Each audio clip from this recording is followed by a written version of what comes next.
بیوی ہو تو ایسی۔ ایک بادشاہ اپنے محل کی چھت پر ٹہل رہا تھا۔ ٹہلتے ٹہلتے اس کی نظر ایک محل کی نزدیکی چھت پر جا پڑی، جس پر ایک خوبصورت عورت کپڑے سکھا رہی تھی۔ بادشاہ نے اپنے ایک بندی بلا کر پوچھا، کس کی بیوی ہے یہ؟ بندی نے کہا، بادشاہ سلامت، یہ آپ کے غلام فیروز کی بیوی ہے۔ بادشاہ نیچے اتر کر بادشاہ پر اس عورت کے حسن و جمال کا سحر چھا گیا تھا۔ اس نے فیروز کو بلایا۔ فیروز حاضر ہوا اور بادشاہ نے اسے کہا، فیروز، ہمارا ایک کام ہے، ہمارے یہ خط فلاں ملک کے بادشاہ کو دے آؤ اور اس کا جواب بھی لے آنا۔ فیروز اس خط کو لے کر گھر واپس آیا، خط کو تکیے کے نیچے رکھ دیا، سفر کا سامان تیار کیا، رات میں گزاری اور صبح منزل کے مقصود پر روانہ ہو گیا۔ اس بات سے لالچ کہ بادشاہ نے اس کے ساتھ کیا چال چل رہی ہے۔ ادھر جیسے ہی فیروز نظر سے اوجھل ہوا، بادشاہ چپکے سے فیروز کے گھر پہنچا اور آہستگی سے فیروز کے گھر کا دروازہ کھٹکھٹایا۔ فیروز کی بیوی نے کہا، کون ہے؟ بادشاہ نے کہا، میں بادشاہ ہوں، تمہارا شوہر کا مالک۔ تو اس نے دروازہ کھولا۔ بادشاہ اندر آ کر بیٹھ گیا۔ فیروز کی بیوی نے حیران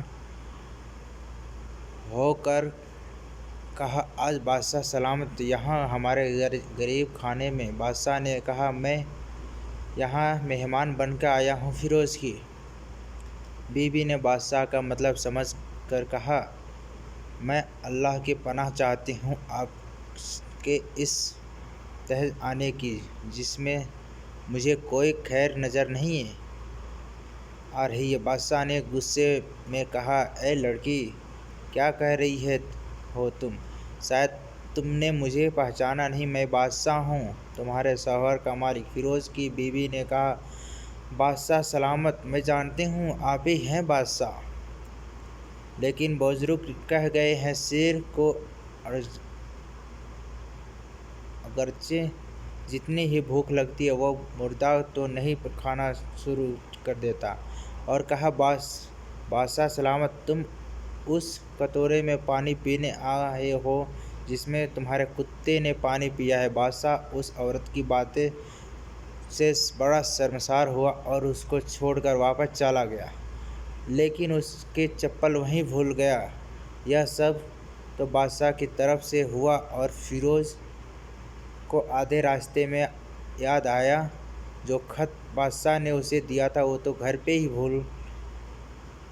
پہ چھوڑ آیا ہے۔ اس نے گھوڑے کی تیزی سے واپس موڑا اور اپنے گھر کی طرف لپکا۔ فیروز اپنے گھر پہنچا تو تکیے کے نیچے خط نکالتے وقت اس کی نظر پلنگ کے نیچے پڑ گئے۔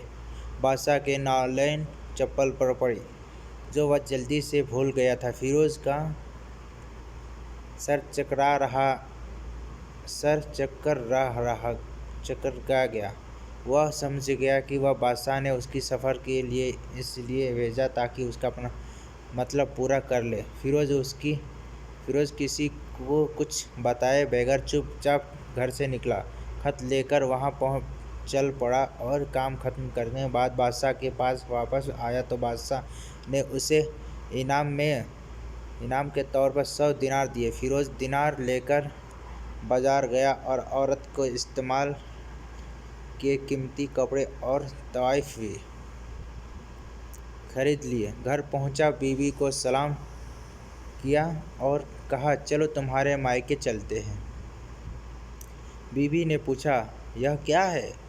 کہا، بادشاہ نے انعام دیا اور میں چاہتا ہوں کہ تم یہ پہن کر اپنے گھر والوں کو بھی دکھاؤ۔ بیوی، جیسے آپ چاہیں۔ بیوی تیار ہوئی اور اپنے والدین کے گھر اپنے شوہر کے ساتھ روانہ ہوئی۔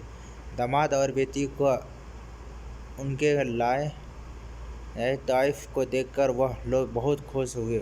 فیروز بیوی کو چھوڑ کر واپس آ گیا۔ 1 مہینہ گزرنے کے باوجود نہ بیوی کا پوچھا اور نہ اس کو واپس بلایا۔ پھر کچھ دن بعد اس کے سالے اس سے ملنے آئے اور ان سے کہا، آپ ہمیں اپنی بہن سے غصے اور ناراضگی کی وجہ بتائے یا پھر ہم اس کے قاضی کے سامنے پیش کریں گے۔ تو اس نے کہا اگر تم چاہو تو کر لو، لیکن میرے ذمے اس کا کوئی حق باقی نہیں جو میں ادا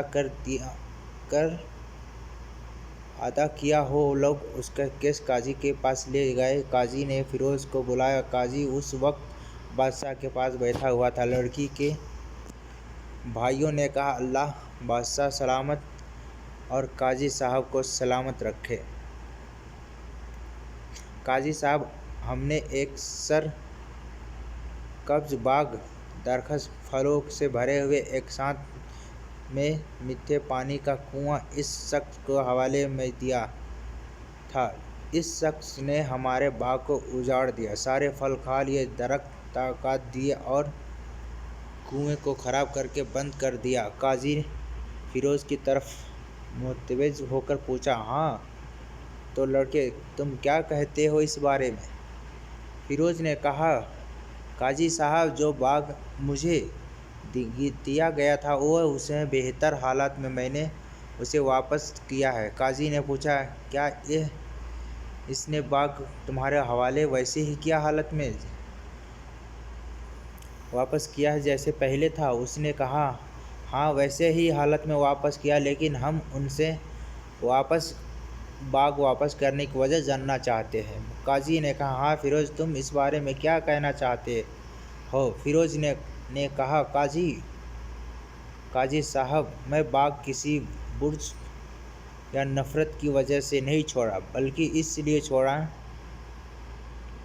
کہ ایک دن جب میں باغ میں آیا تو اس میں نے شیر کے پنجوں کا نشان دیکھا تو مجھے خوف ہوا شیر مجھے کھا جائے گا، اس لیے شیر کے اقرار کی وجہ سے میں نے باغ میں جانا بند کر دیا۔ بادشاہ نے تو ٹیک لگائے ہوئے یہ سب سن رہا تھا، اس پر بیٹھ گیا اور کہا فیروز اپنے باغ کی طرف امن اور مطمئن ہو کر جاؤ، اللہ کی قسم اس میں کوئی شک نہیں ہے کہ شیر تمہارے باغ آیا تھا، لیکن وہ وہاں پر نہ کوئی اثر چھوڑ سکا، نہ کوئی پتا توڑ سکا، نہ ہی کوئی پھل کھا سکا۔ وہ وہاں پر تھوڑی دیر رہا اور مایوس ہو کر لوٹ گیا، اور خدا کی قسم میں نے کبھی تمہارے جیسا باغ کا مضبوط دیواریں نہیں دیکھی۔ فیروز اپنے گھر لوٹ گیا اور اپنی بیوی کو بھی واپس لے لیا۔ نہ تو قاضی کو پتہ چلا اور نہ ہی کسی اور کو کہ ماجرا کیا ہے۔ کیا خوب بہتر اور اپنے اہل و عیال کے راز کو چھپانا کہ لوگوں کو پتہ نہ چلے، اپنے گھر کی بھید کسی پر ظاہر نہ ہونے دے۔ بیوی ہو تو ایسی